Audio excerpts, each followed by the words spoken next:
அவங்களுடைய கனவுல நிறைய வராங்க, நிறைய பிரான்ச்சுகள்லாம் பண்றாங்க. ஐயா பாருங்க, நானே அப்படிதான் வச்சிருக்கேன். தெரியுதுங்களா ஐயா? தெரியுதா? நானே அப்படியே வச்சுக்கிறேன் பாருங்களேன்.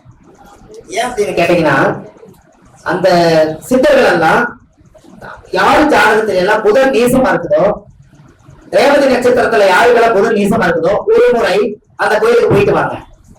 என்ன காரணம் சொல்லுங்க சார்? பொதுவா போறது தர்ம வழி வேற, புதன் நீசமா போயிட்டு வாங்க. அது எதனால சார்? புதன் வலிமை பெறும் சார். புதன் நீசமானவங்க வாழ்க்கையில மிகப்பெரிய படிப்பாரு. புதன் எங்க பார்க்கும் நீசமானா? அது யாரோட வீடு? அப்ப பவர் கூட எங்க இறங்குது? அப்ப உச்சமான பவர் கூட யாரு வாங்கி வச்சிருக்கா? கரண்டபடி சித்தர். அதனால போய் வேலை செய்யுங்க.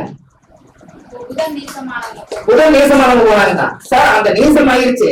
அந்த புதனுடைய சக்தி எல்லாம் எங்க பாக்குது? ஏழாம் பார்வை எங்க பார்க்கும்? கண்ணி கிட்ட பார்க்கும் சார். சார் புதன் உச்சமானது ஆல்ரெடி பவர் வாங்கிட்டீங்க. பவர் இல்லாதவங்களுக்கு பவர் கொடுங்க. செல்போன்ல 4 பாயிண்ட் சார்ஜ் போட்டது மறுபடியும் அதுக்கு பிளக் குத்துறீங்க. அது தர்ம வழி வேற, தர்ம வழி வேற. இப்ப காசி வந்து போகணும் இருக்குது. பொதுவா காசி வந்து வேண்டுதல் வச்சுட்டு போறாங்க. ஆனா புதன் நீசமா இருக்கிறவங்க, ரேவதி நட்சத்திரத்துல புதன் நீசமாக்குறவங்க, அந்த மண்ணை போய் அந்த மண்ணுக்கு போயிட்டு வந்து வேலை செய்யும். அதே மாதிரி மிதுன லக்னம், கன்னி லக்னத்துக்கு 12, 6, 8, 12 புதன் நாங்க போனாலும் அது கண்டிப்பாங்க. ஐயா அந்த பாதகாதிபதி சொல்றீங்கல்ல? ஆமா. தனுஷ் சார் தனுசு லக்னம் பாதகாதிபதி யாரு? புதன். சார் அந்த பாதகம் எப்ப வேலை செய்யும்? இல்ல நம்ம நெகட்டிவா இருக்கப்ப அது வேலை செய்யும். அந்த பாதகம் எப்ப வேலை செய்யும்? பாதகம் எப்ப பண்ணும் தெரியும் இல்லையா? தசாபுத்தி நடக்கும் போது நடக்கும் சார். அந்த லக்னத்துக்கு பாதகாதிபதியே புதனாக இருந்துச்சுன்னா, யாருக்கெல்லாம் தாய்மாமன் இல்லாம பிறந்திருக்காங்களோ அவங்களுக்கெல்லாம் பாதகம் வேலை செய்யாது சார். புதன் தாய்மாமன் தானே. தாய்மாமன் இருந்தா தானே பாதகம் வேலை செய்யும். பிறக்கும் போதே அவங்களுக்கு 2 குழந்தைங்க இருக்கிற ஆண் வாசி இல்லைன்னா தாய்மாமன் அங்க இல்லையே இல்ல, பாதிக்கிறதுக்கு யாரும் இல்லைங்க. அப்ப புரியுதா? தாய்மாமன் இல்லைன்னா அவங்களுக்கு புதன் மீது பாதகம் ஆகிறது இல்ல. தாய்மாமன் இருந்தால் அது 7 குழந்தைகள் பாதகம். அந்த ஆத்மாவே இல்ல, அது வேலை செய்யுமா? நான் நிறைய பேருக்கு கேட்டேன், தரிசு இருக்கிற மீவாக இருக்காரா சார் தாய்மாமன் ஒருவேளை எப்படிங்க இருக்குதுன்னு. ஏன்னா தாய்மாமன் இல்லைங்க அதை பத்தி புதன் திசை நான் நல்லா சம்பாதிச்சேங்கிறார். அப்ப என்ன காரணங்க? அந்த காரணத்துக்கு இந்த பூமி இல்ல. எப்படி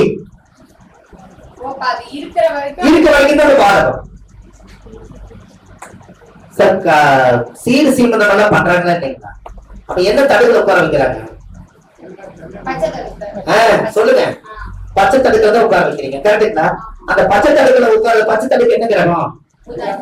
அப்ப அது புதன் தானே. அங்கதான் வருது. தாய் மாமன் தான் குடிச்சு கட்டணும், தாய் மாமன் தான் தண்ணி ஊத்தணும், தாய் மாமன் தான் பொட்டு வைக்கணும். இதெல்லாம் நீங்க சொல்றீங்க. இத நீங்க தாய் மாமன் வரலைன்னா அந்த கூட்டத்துல என்ன பேசிக்கிறாங்க? தாய் மாமன் உறவு தவிர அந்த வச்சு பாடம் தானே. அப்ப சீர்வரிசைன்னு அது பேர் என்ன? பாடம் தானே.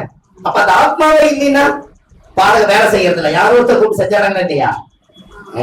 ஐயா கரெக்டா இல்லையா சார்? சொல்லுங்க சார். திருச்சி இலக்கணத்துக்கு 9 குடைகள் சந்திரனா, அது 9 தாய் தானே. அந்த தாயோட உறவுங்க கனெக்ட் ஆகினா பாடல் வேலை செய்யறது இல்ல. அந்த பாடல் திசை நடக்கும்போது நம்ம வீட்டுக்குள்ள இருந்தா பாடல் நடக்குது சார். எந்த உறவு பாதகமோ அந்த பாதகம் தன்னுடைய வீட்டுக்குள்ள இருந்தால் அது என்ன பண்ணுது? பாதகம் பண்ணுது. அந்த உறவே இல்லைன்னா அந்த பாதகம் பெருசா காமிக்கிறது இல்லையே. சரியா இல்லைங்களா? ஏன்னா நம்ம சொல்றோம், அது சாத்தியமாக தெரியணும்ல.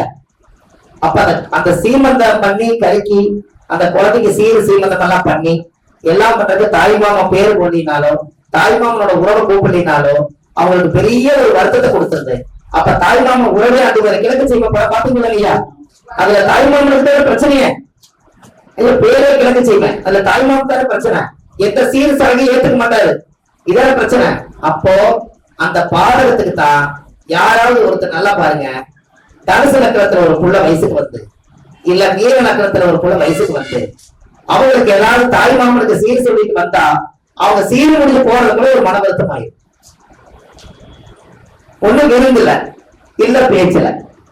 ஏன்? மீனத்துக்கு 7 பாதகம், தனுசுக்கு 7. புரியுதுங்களா? சொல்றாங்க இல்லைங்க, எல்லாம் விசேஷம் முடிஞ்சா கொஞ்சம் எல்லாம் சாப்பிடுவாங்க. ஒண்ணு கொண்டு இந்த பாதகம் ரொம்ப நாளைக்கு எடுக்கக்கூடாதுன்னு சீக்கிரமா இடத்துல இருந்த பிரச்சனை. இப்ப 7 அந்த கிரகம் ஆட்சியா இருந்தா இந்த பக்கம் உச்சமா இருந்தா அது எச்சா இருக்குமல்லங்கம்மா. ஆட்சியா இருந்தா பவர் ஜாஸ்தி தானே. இப்ப ஒரு ஆண் ஜாதகத்துல லக்னத்துல தனுர் லக்னமா இருந்தா 7ஆம் இடம் புதன், அப்ப மனைவி வந்துடுறாங்க இல்லையா? அப்ப அவங்களோட 7ஆம் அதிபதி நல்லா பாத்துங்க. தனுசு லக்னத்துக்கு 7 கூடிய ஒரு பாதக அதிபதி இவரோட ஜாதகம் ரொம்ப ஸ்ட்ராங்கா இருக்குது. சம்சார ஆட்சியா இருக்குது.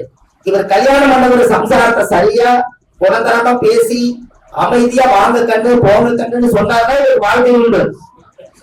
இல்லையா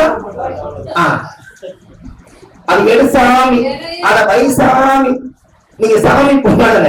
ஏன்னா 7ஆம் அதிபதி உங்க ஜாதகத்தை நீங்க ஸ்டார்ட் பண்ணி வச்சுக்கிறீங்க. அது என்ன ஆகும்? என்ன சார்? சார் யாரு பவர் இல்ல? 7ஆம் அதிபதி அச்சத்தை யாரு ஸ்டாக்கு? மனைவி ஸ்டாக்கு. நீங்க போய் இங்க வருமா, நீ வந்துட்ட சாமி குத்தர கேட்க கூடாது, போய் துணிமணி எல்லாம் விட்டு எல்லாத்தையும் துவைச்சு டெய்லி எங்க அம்மா அப்பா அதெல்லாம் போட குடி அப்படின்னு சொன்னா இதுல ஒரு 3 நாள் முடிட்டு கேரக்டர் மட்டும் தெரிஞ்சுட்டு அப்புறம் வரைஞ்சு வெட்டிக்கு அப்புறம் போய் சாராம. புரியுதுங்களா? அப்போ அந்த பாதகாதிபதி அந்த இப்ப ஒண்ணு வேண்டாங்க. என் ஜாதகத்தை 7 கூடியவர் ஆச்சு. யாரும் ஜெயிப்பாரு? எங்க வீட்டுக்காரங்க ரொம்ப நேர்மையா இருப்பாங்க. நான் ஏதோ ஒண்ணு தப்பிச்சு போலான்னு நினைப்பேன். அவங்க கேட்டா பதில் சொல்ல முடியாது. எதனால? அவங்க ஆட்சியா இருக்காங்க. யாரு ஜாதகத்துல? அப்ப நீங்க என்ன பண்ணணும்? நான் நாமக்கல் வந்திருக்கேன், கிளாஸ் முடிஞ்சது உங்களுக்கு நான் போன் பண்றேன், சாப்பிட போறேன், இதெல்லாம் நீங்க அங்க கரெக்டா ஒப்படைக்கிறீங்கன்னு வைங்க. அதிகாரம் எங்க வேலை செய்யும். அப்ப இது தெரிஞ்சதுனால நம்ம ஜோசி படிச்சதுனால ஓரளவுக்கு அமைஞ்சு போறோம். இல்லைன்னா என்ன ஆகுறது? இதெல்லாம் நம்ம யோசிக்கணும். ஆரம்பத்திலே 7 கூடியவர் போலாம். அப்ப நம்மள கல்யாணம் பண்ண போது சாதாரணமா தான் வந்தாங்க. இப்ப நான் ஒரு கார்ல வர்றேன், அந்த கார் என்னோடதுன்னு வச்சுக்கோங்க. அந்த கார்ல வர்றேன், இப்ப ஜோசிகாருடைய சம்சாரம் கார்ல போடுவாங்க. இது யாரு கொள்முதல் போட்டது? ஜோசிகர். அனுபவிக்கிறது யாரு? ஜோசிகர் சம்சார கார்ல போகுதான். புரியுது உங்களுக்கு? அப்ப 7 படம் இல்ல